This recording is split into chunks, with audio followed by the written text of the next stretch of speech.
30 ደቂቃ አካባቢ ከዛ በላይ በደረጃ ወጥተን ተራራው ላይ ደርሰናል። እንደምታዩት እዚህ ጋር ከኋላዬ የሞንትሪያል ከተማ ወለል ብላ ትታያለች። ወንዙ በዛ በኩል ይታያል። ሴንት ሎረንስ ሪቨር 1928 ዓመተ ምህረት ሲሆን እንዳልኳችሁ በዓለም በጣም ስሙ ገናና ነው። የል ዩኒቨርሲቲ ሞንትሪያል የሚገኝ አንድ በካናዳ ቀደምት ከሆኑት ዩኒቨርሲቲዎች መካከል አንዱ ነው። በጣም ደስ ይላል። ታሪክ እንዴት እንደዚህ ተጠብቆ ሲቀመጥ በጣም በጥንቃቄ ይታደሳሉ። እነዚህ ቅርስ ናቸው። እዚህ ሀገር 50 ዓመት ያለፈው ነገር። ይህ የሞንትሪያል የሚገኘው ባሲሊካ በ1642 የተመሰረተ ቤተክርስቲያን ፖል ሾምኔ የሚባለው ሰው እዚሁ ኖተርዳም ፊት ለፊት ሐውልቱ ቆሞለታል። ያው እነሱ እንግዲህ ታሪካቸውን ስለሚያከብሩ ለማሳየት ሞክሬያለሁ። እናንተ ደግሞ ሄዳችሁ በምትጎበኙበት ጊዜ ምናልባት ይሄ ይጠቅማችሁ ይሆናል። ሜሰንቪል ይባላል። በ1642 ዓመተ ምህረት የሞንትሪያል ከተማን የመሰረተው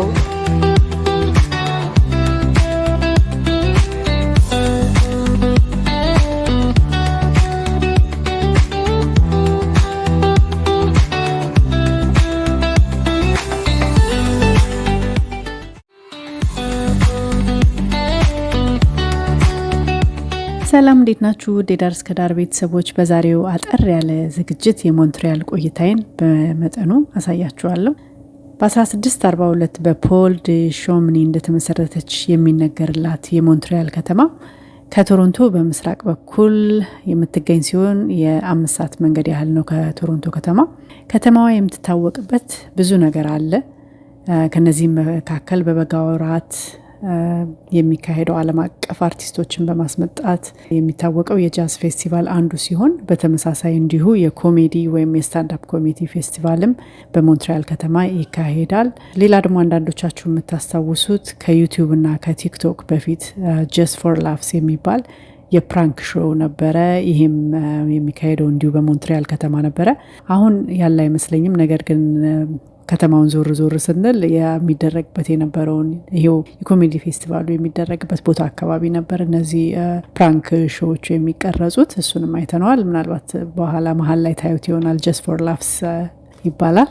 እንግዲህ ሞንትሪያል ከገባን በኋላ መጀመሪያ ያደረግነው ያረፍንበት ቤት ከገባን በኋላ መኪናችንን በአቅራቢያ ወዳለ አንድ ጋራዥ አቁመን በሰብዌይ ወይም በባቡር ለመንቀሳቀስ ነው የወሰንነው። ምክንያቱም እንደነዚህ አይነት አካባቢዎች ለጉብኝት ስትመጡ አንዳንድ ጊዜ ከአንድ ቦታ ወደ አንድ ቦታ መጓጓዙ የሚወስደው ጊዜ በጣም ረጅም ነው። በዛ ላይ የትራፊክ ስትረሱንም ደግሞ መቀነስ ያስፈልጋል። እረፍት ላይ እስከሆንን ድረስ በተቻለ መጠን ነገሮችን በማቅለል እንደዛ ቢሆን ጥሩ ነው ብለን ስላሰብን በዛ በባቡር ከሄዳችሁ እነዚህ ነገሮች ትቀንሳላችሁ። ከቦታ ለቦታ ለመሄድ ደግሞ ቀለል ይላልና በዚያውም ከተማውን ደግሞ በእግር እየተዘዋወሩ ሲታይ ብዙ ነገር የማየት እድል ይሰጣል ማለት ነው። አንዳንዴ በእግር እየዞርን ስለሆነ እንግዲህ አብዛኛው ቪዲዮ የሚንገጫገጨው ለዚህ ነው እና ይቅርታ አድርጉልኝ። አንዳንዴም ደግሞ እየረሳሁ ያልቀረጽኳቸው ቦታዎች አሉ። እንዳልኳችሁ ሞንትሪያል በጣም በርካታ የቱሪስት መስህቦች አሏት።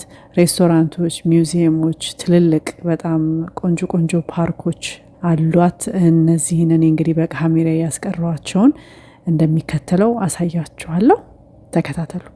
አሁን እንደምታዩት ጀምረነዋል። ወደ ተራራው ያለውን ጉዞ ጥላ ነው። ደስ ይላል በጣም ፀሐይ ቢሆንም ቀኑ እንደዚህ በጥላ ስለሚኬድ በጣም ደስ ይላል። ስለዚህ ወደ ላይ ስንደርስ ደግሞ አሳያችኋለሁ። ግን በዚህን በመሰለ መልኩ ነው የምንሄደው። በዛኛው በኩል ደግሞ ሌላ አለ፣ ሞር ደረጃ የሌለው ፍላት ይሆናል። እሱ ደግሞ ሞር ፍላት ነውና ደረጃ ለማይፈልግ ሰው ነው። 2-3 መንገድ ነው ያለው ለመውጣት።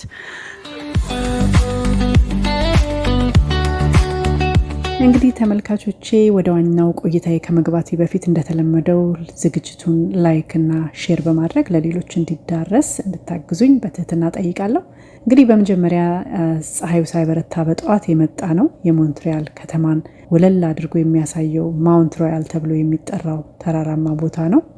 ቦታው ላይ ለመድረስ ከ20 እስከ 45 ደቂቃ ሊወስድ ይችላል። ምክንያቱም የተለያዩ መንገዶች ስላሉ ደረጃ በደረጃ የሚወጣ አለ። እንዲሁም ደግሞ ለጥ ያለ መንገድ ሆኖ ጠመዝማዛ መንገድ አለ። እኛ አብዛኛው የሄድንበት መንገድ ጥላ ነው። ነገር ግን በጣም ኃይለኛ ወበቅ ስለነበረ ደረጃውን ስንወጣ ያለከለክን የወጣ ነው። እሺ ተመልካቾቼ እንዴት ናችሁ? ሰላም ናችሁ ወይ? ቅድም ያው ስንወጣ ያሳዩዋችሁን ደረጃ ከአንድ ኦልሞስት 25-30 ደቂቃ አካባቢ ከዛ በላይ በደረጃ ወጥተን ተራራው ላይ ደርሰናል። ይሄ ሞንትሪያል የሚባለው ቦታ ነው። እንደምታዩት ወርዝ ያደርጋል። በጣም ደስ ይላል። በጣም ያምራል። ወደዚህ ደግሞ ዞሬ ከተማውን አሳያችኋለሁ። ከዚህ ሆናችሁ የሞንትሪያል ከተማን ወደታች ታያዩታላችሁ ማለት ነው። ያው እንደምታውቁት በአውሮፓም ሆነ በሌሎች ሀገሮች በእኛም ሀገር ብዙ ጊዜ ከተማ ሲመሰረት መንግስቱ መቀመጫው የሚሆነው ገበርን ለማድረግ እንዲመች ከፍ ያለ ቦታ ላይ ነው።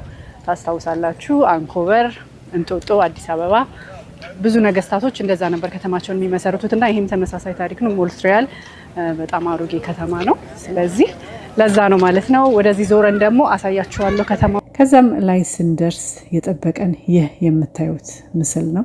እንደተባለው የሞንትሪያል ከተማ የሴንት ሎረንስ ሪቨርን ወንዝን ጨምሮ የሞንትሪያልን ከተማ ከጫፍ እስከ ጫፍ ቁልጭ አድርጎ የሚያሳይ እጅግ በጣም የሚያስደስት ቦታ ነው። እንደምታዩት እዚህ ጋር ከኋላዬ የሞንትሪያል ከተማ ወለል ብላ ትታያለች። ወንዙ በዛ በኩል ይታያል። ሴንት ሎረንስ ሪቨር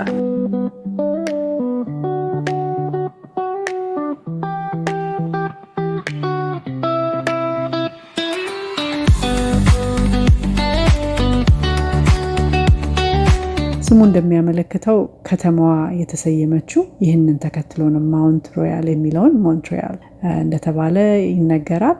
ጽሑፉ የሚያመለክተው ይህ ቦታ አንድ የፈረንሳይ አሳሽ በ1535 ዓ.ም እንዳገኘው ነው። ነገር ግን እንደሚታወቀው እዚህ ቦታ ፈረንሳዮችም እንግሊዞችም ከመምጣታቸው በፊት የሀገሩ ባለቤቶች የካናዳ ቀደምት ነዋሪዎች ነበሩበት።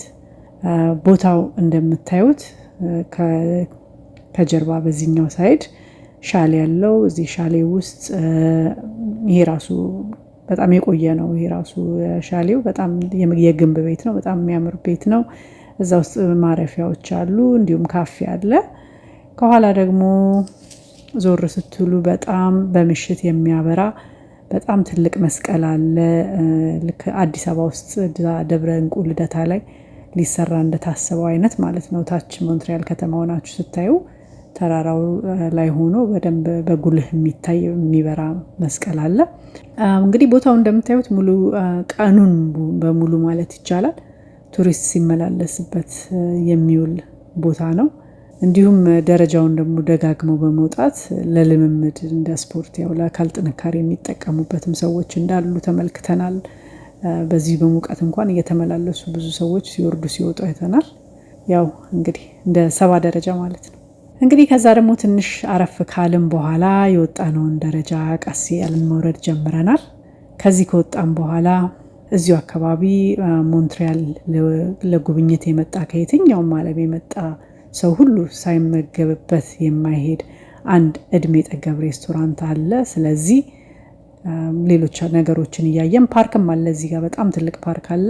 ነገር ግን ወደዛ ለመሄድ ትንሽ ድካም ስላለ አሁን መጀመሪያ ወደ ምግብ ቤቱ ነው ለመሄድ ያሰብነው። እዛም ለመሄድ እንደነገርኳችሁ በጣም አመቺ ነው ለመዘዋወር፣ ቅርብ ስለሆነ ወደዛ እናመራለን። እሱን ደግሞ አሳያችኋለሁ ማለት ነው።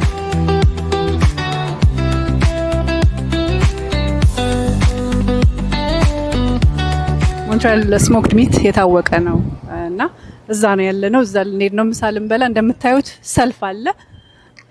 ከየትኛውም ቦታ የመጣ ሰው እዚህ ሳይበላ አያልፍም። ሞንትሪያል በስሞክድ ሚት የታወቀ ነው እና እዛ ነው ያለነው። እንደምታዩት ላይን አፕ ሰልፍ አለ። ትንሽ የቤት ነች ግን በጣም ብዙ አመት ያስቆጠረ ነው። እስቲ ኤግዛክትሊ ስንት አመቱ እንደሆነ አላየሁትም፣ ግን ይህን ይመስላል። እንግዲህ ተሰልፎ ነው የሚበላው።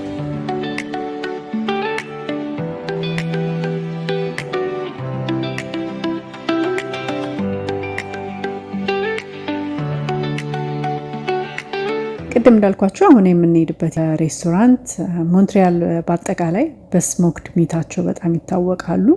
ይሄ በጣም የሚደነቅላቸው ምግባቸው ነው። እንግዲህ ከዋና ቦታ ነው ሄደን የምንቀምሰው። ሾርትስ ይባላል ይሄ ሬስቶራንት። እንደምታዩት እዚህ ጋር ስንደርስ ያው የግለሰቦችን መብት ላለመንካት በጣም ጠጋ ያልኩኝ አልቀርጸውም።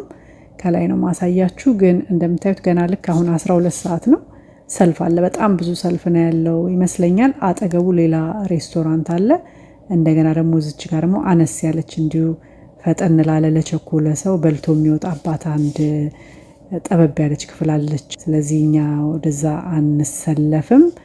አሁን እዚህ ገብተን ምግባችንን አዘን ገብተናል። ይሄ ሬስቶራንት የተመሰረተው በ1928 ዓመተ ምህረት ሲሆን እንዳልኳችሁ በዓለም በጣም ስሙ ገናና ነው። ከተለያየ ዓለም የመጡ ሰዎች ከየትኛውም ቦታ የመጡ ሰዎች እዚህ በሚመጡበት ሰዓት የተነሷቸውን ፎቶዎች ውስጥ ስንገባ ታዩታላችሁ። እንዲሁም ማስታወሻዎች፣ መልእክቶች፣ የእጅ ጽሁፎች ሁሉ ተለጣጥፈውበታል። ትንሽ ያው ቦታው እንደነገርኳችሁ ጥብቅብቅ ያለ ስለነበረ ብዙም ለመቅረጽ አይመችም። ውስጡ ግን ያው በመጠኑ አሳያችኋለሁ። ጉግል ብታረጉት ራሱ ታዩታላችሁ ማን ቦታው ላይ እንደነበረ የማ ፎቶ እንዳለና ሬስቶራንቱ ሲገባ ደግሞ የበለጠ ታሪክ እንደሚኖረው የበለጠ ብዙ ነገር እንደሚኖረው አምናለሁ። እኔ ብዙም የሳንዱች ተመጋቢ አይደለሁም፣ ነገር ግን ይህንን 10 ከ10 ሰጥቼዋለሁ። በጣም ቆንጆ ነው። ያው ሰው ቢንጋጋም አይገርምም ማለት ነው። እና ከዛ በተጨማሪ ደግሞ ስሞክድ ሚታቸውን ራሱ እዛው ገዝታችሁ ይዛችሁ መሄድ ትችላላችሁ። እና ብዙ ሰዎች እንደዛ ሲያደርጉ አይተናል።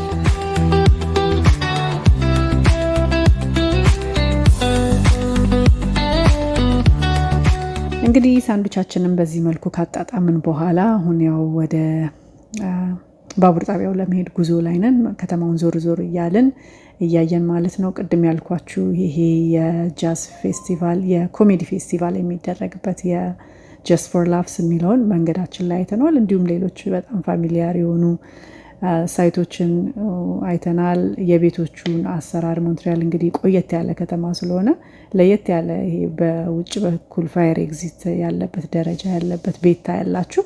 ቶሮንቶ አካባቢ እንደዚህ አይነት ቤቶች የሉም። የቆዩ ከተሞች ነው ያለው። ኒውዮርክ አሁን በብዛት ታያላችሁ። በጣም ቆየት ያሉ ከተሞች ላይ ነው እንደዚህ አይነት አሰራር ያለው እና እነሱን እያየን እያደነቅን ወደ ባቡር ጣቢያችን ሄደናል። እንዳልኳችሁ እንደዚህ ትልልቅ ከተማ ሲመጣ የሚመከረው ከመንዳት ይልቅ በትራንዚት ሲስተሙ ወይም በባቡር መጠቀም በጣም ቆንጆ ነው። ለእናንተም ስትረሳችሁን ያቀልላችኋል። ምክንያቱም ከተማ ውስጥ ኮንስትራክሽን ይኖራል።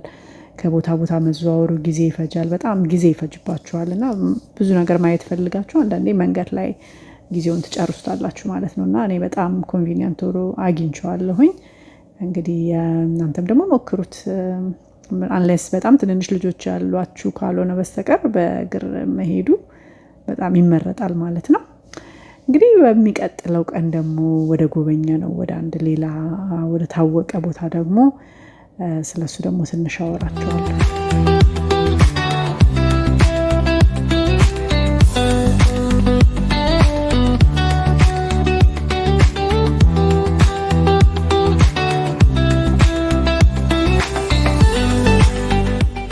በሚቀጥለው ቀን ጉብኝታችን የጀመረው ሌላ በዓለም እውቅ የሆነ ዩኒቨርሲቲ በማየት ነው።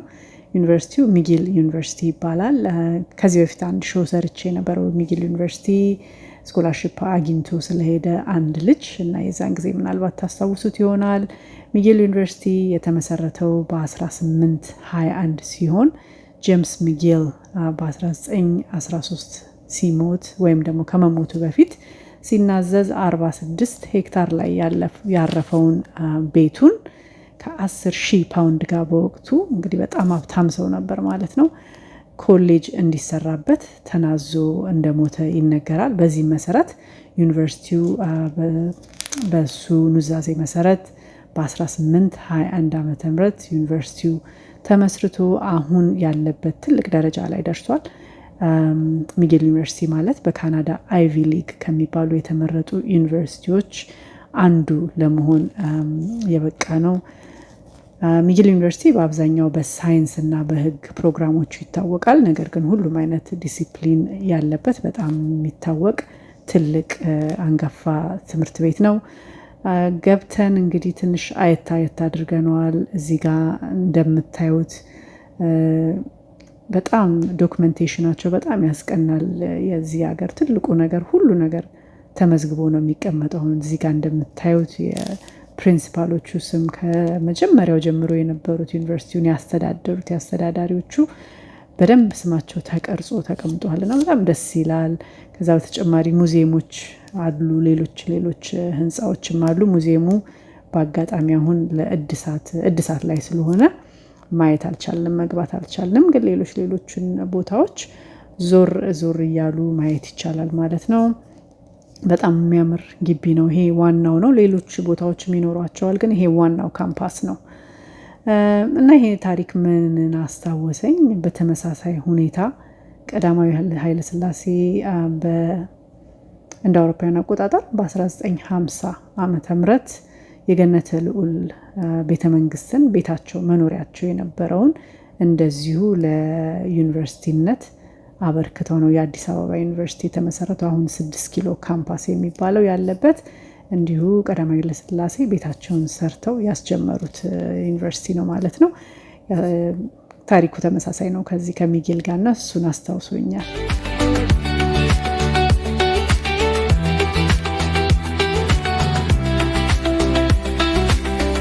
ሰላም እንዴት ናችሁ? ዴዳር እስከ ዳር ቤተሰቦች፣ ዛሬ ደግሞ የምገኘው እዚህ ሚጌል ዩኒቨርሲቲ ነው። እንደምታዩት በጣም ያማረ ግቢ ነው። ይሄ ዋናው ካምፓስ ነው ያለ ነው።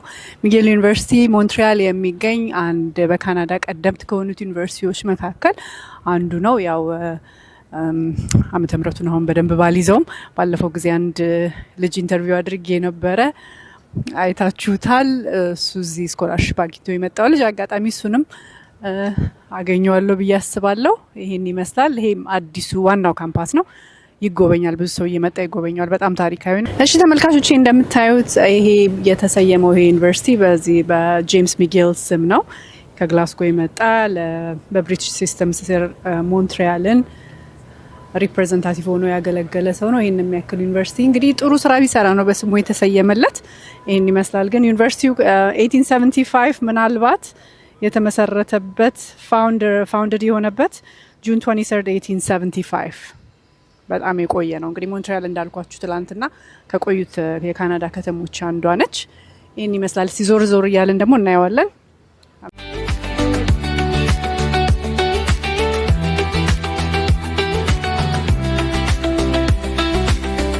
እዚህ ጋር እንደምታዩት አላቅም ይታያችሁ እንደሆነ ግን ፕሪንሲፓሎቹና ቫይስ ቻንስለሮቹ የዚህ ዩኒቨርሲቲ ከ1829 ጀምሮ ሊስት ተደርገዋል። እንዴት በቃ ሁሉን ነገር እንዴት ዶክመንት እንደሚያደርጉ በጣም ትልቁ የሚያስቀናው ነገር እዚህ ሀገር ይሄ ነው።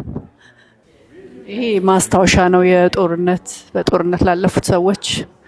በጣም ደስ ይላል። ታሪክ እንዴት እንደዚህ ተጠብቆ ሲቀመጥ ያለውን እየጠበቁ ነው አዲስ የሚሰራው እንጂ የቆየውን እያፈረሱ መሆን የለበትም።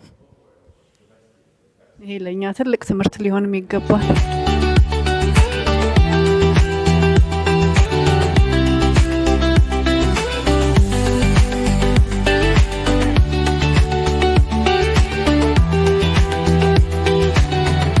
እዚህ ጋር የምታዩት ሚውዚየም ነው፣ ተዘግቷል። አሁን አይታይም። እነዚህ እንግዲህ በጣም የቆዩ ቢልዲንጎች ናቸው፣ ግን በቃ ታዩታላችሁ በጣም በጥንቃቄ እየታደሱ እንደሆነ ነው እንጂ አሮጌ ነው ተብሎ አይፈርስም። በጣም በጥንቃቄ ይታደሳሉ። እነዚህ ቅርስ ናቸው። እዚህ ሀገር 50 ዓመት ያለፈው ነገር 50 ዓመት 100 ዓመቱማ ከሆነ በቃ በቅርስነት ተመዝግቦ ነው ቁጭ የሚለው። ፕሪዘርቭ ይደረጋል እንጂ አይፈርስም። እና እንዴት እንደምታዩት በቃ ያለፈውን ታይም የሚያስታውስ ውብ የሆነ ኪነ ህንጻ ነው። በጣም ደስ ይላል።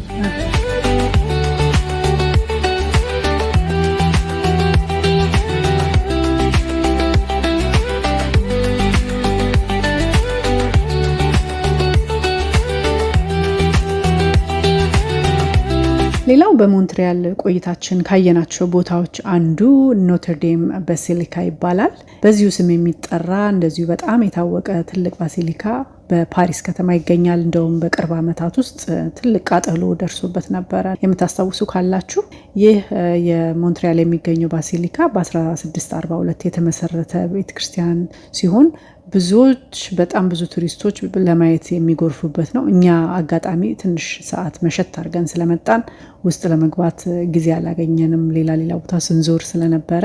ነገር ግን ውስጡን በጣም እንደሚያምር መገመት ይቻላል።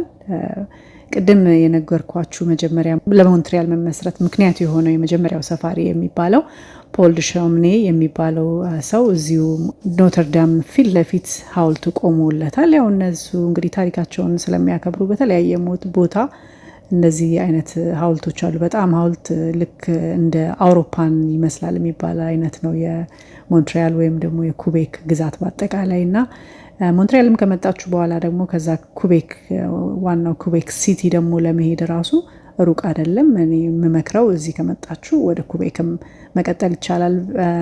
እኔ በአሁኑ ትሪፕ እንደዛ ማድረግ አልቻልኩም፣ ግን ቀላል ነው። አንዴ እዚህ ከመጣችሁ በኋላ ከዚህ የተወሰነ ሰዓት ብቻ ስለሆነ የሚያስኬደው። ኩቤክም ደግሞ እንዲህ በጣም ብዙ ታሪክ ያለበት ከተማ ስለሆነ ኩቤክ ሲቲ በጣም ብዙ የሚታይ ነገር አለው። በተጨማሪም ይሄ የኖተርዴም አካባቢ በጣም የሚያምር ኪነ ህንፃዎች ያሉበት አካባቢ ነው።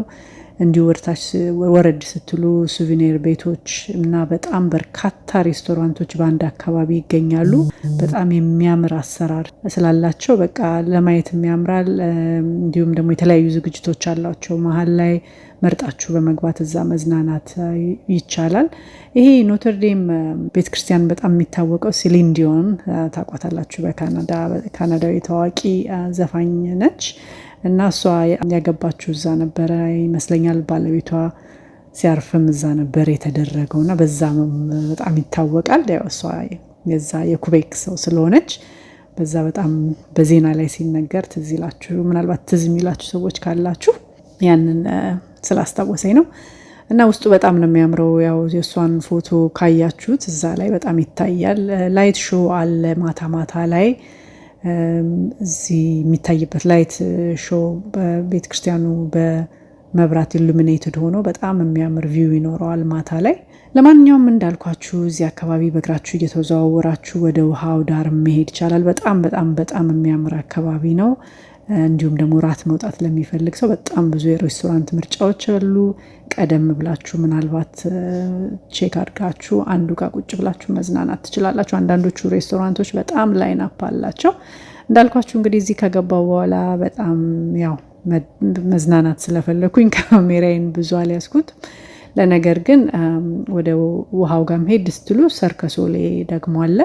ሌላው ያልጠቀስኩት ሰርከስ ኦሌ ማለት የሞንትሪያል የሰርከስ ዝግጅት የሚያቀርበው በዓለም በጣም የታወቀው ነው ሰርከስ ኦሌ እና ቤዙ እዚህ ሞንትሪያል ነው። እና በአጠቃላይ ሌላ ያልጠቀስኩት ሞንትሪያል ወይም ደግሞ ኩቤክ የኩቤክ ግዛት በአጠቃላይ ለካናዳ ምርጥ አትሌቶችን እንዲሁም አርቲስቶችን በማስገኘት ይታወቃል።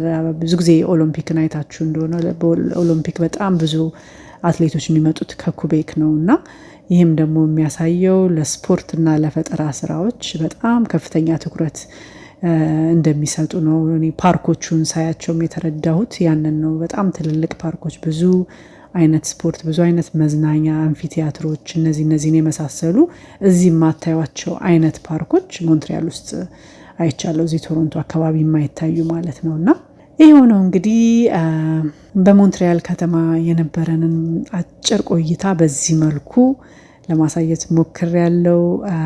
እናንተ ደግሞ ሄዳችሁ በምትጎበኙበት ጊዜ ምናልባት ይሄ ይጠቅማችሁ ይሆናል። ሁል ጊዜም ቢሆን የምትከራዩት ቤት ወይም ደግሞ የምታርፉበት ቦታ እንደዚህ ለትሬን ስቴሽን ወይም ለባቡር ለመጠቀም ቀለል ያለ ቢሆን ህይወታችሁን ያቀልላችኋል። የተለያዩ ቱሪስት መስህቦች ቦታዎች ላይ በቀላሉ መድረስ ትችላላችሁ። እንግዲህ ቆይታውን እንደወደዳችሁ ተስፋ አለኝ። በሚቀጥለው ዝግጅት እስከምንገናኝ ድረስ ይህንን ዝግጅት ለሌሎች እንዲዳረስ ሼር ማድረግ አትርሱ። ስለ ዝግጅቱ ደግሞ የተሰማችሁን ነገር አስተያየት መስጫው ላይ ያስቀምጡልኝ። ሌላ ደግሞ እንደው ፕሮግራምሽ ላይ ብታካትቹ ብላችሁ የምታስቡትን ነገርም እንዲሁ አስተያየት መስጫው ላይ ብታስቀምጡልኝ በጣም ደስ ይለኛል። ሁልጊዜም ስለምታበረቱኝና አስተያየት ስለምትሰጡኝ በጣም አመሰግናለሁ። ሰላም ሁኑልኝ። ይሄ እዚህ ጋር የምታዩት ሰውዬ ሜሰንቪል ይባላል። በ1642 ዓ.ም የሞንትሪያል ከተማን የመሰረተው ሰው ነው። እንግዲህ እንደምታዩት በዚህ በከተማ ውስጥ ብዙ ቦታ ሐውልት ቆመለታል። ይሄ ዋናው ሐውልት ይመስለኛል። ያሉት ህንጻዎች በጣም ያምራሉ። እዚህ አካባቢ በጣም በቃ ያለው ቦታው ራሱ ቫይቡ ደስ ይላል። የህዝቡ ቫይብ በጣም ምርጥ ህንጻዎች ይታዩኛል። እንግዲህ ይህን ይመስላል። በተቻለ መጠን የቻልነውን ያህል አይተናል። በጣም ሞንትሪያል ብዙ የሚታይ ነገር አለው፣ ግን ጊዜው ሁልጊዜ አይበቃም። ሙዚቀኛውም እዚህ ጋር ሰው እየተዝናና ነው በነጻ